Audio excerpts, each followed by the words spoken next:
Hi sa lahat! Meron dito Samsung Galaxy Tab A 8.0 2019. Ang model nito SM-T295. Ito yung ginawa ko nung nakaraan na ang issue nito stuck on charging logo. Then ang second issue naman nito crack screen. So ito ngayon yung papalitan ko. So tara at simulan na natin! Una, alisin ang SIM tray. Sunod, alisin ang back cover.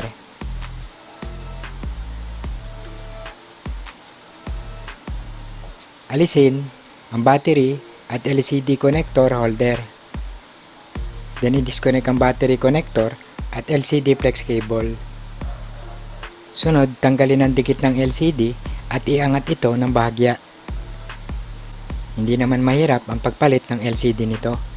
Kahit bata na 20 years old, kayang-kaya ito. Basta sundan lang yung step by step. Kung sakali naman na magkamali o masira, ayos lang yun.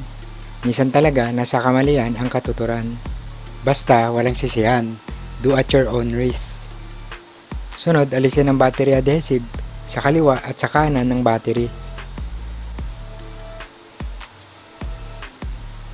Alisin ang loudspeaker module.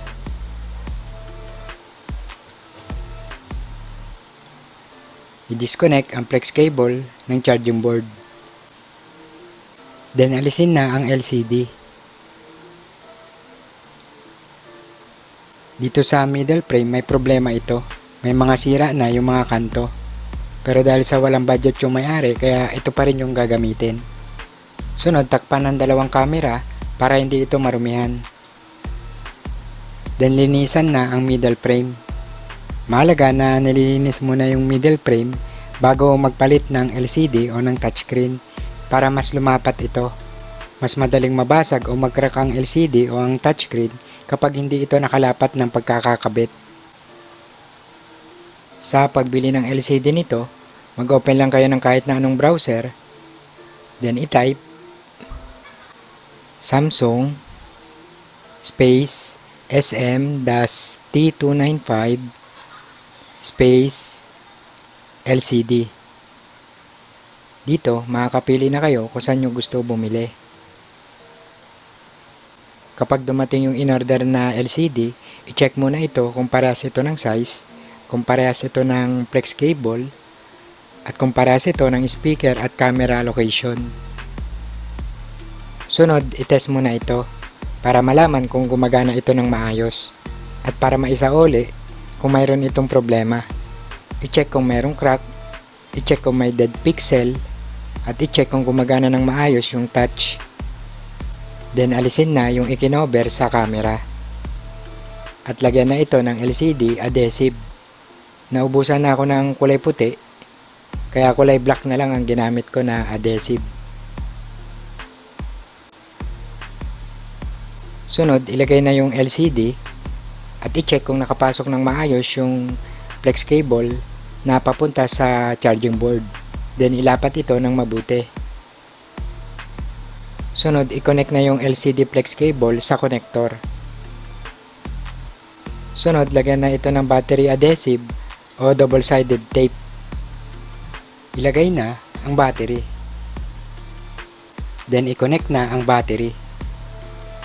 Maaari din itong lagyan ng tape para suporta sa mga connector. Ilagay na yung battery connector at LCD connector cover. Then ilagay na yung charging board at Wi-Fi antenna. Ilagay na yung loudspeaker module at mga tornilyo.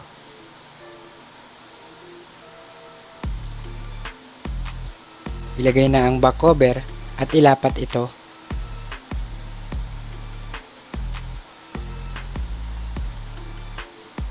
Then i-clamp ito at hayaan ng mga 1 hanggang 2 oras. After ng mga 1 o 2 oras, linisan ito at alisin yung mga sobra na adhesive. So hanggang dito na lang muna. Sana nakatulong tong video natin at may natutunan tayo kahit na konti, lalong-lalo na sa mga bagong tulad natin. At hi and hello na sa mga tropa, sa mga master, sa mga nag-upload ng mga totoong impormasyon. sa mga sumusuporta at mga nagtitiwalang magpagawa sa atin. Ayun. Thank you, thank you, thank you, thank you, thank you sa inyong lahat. At yun, okay na to. Okay, okay, okay, okay, okay, okay, okay. Okay.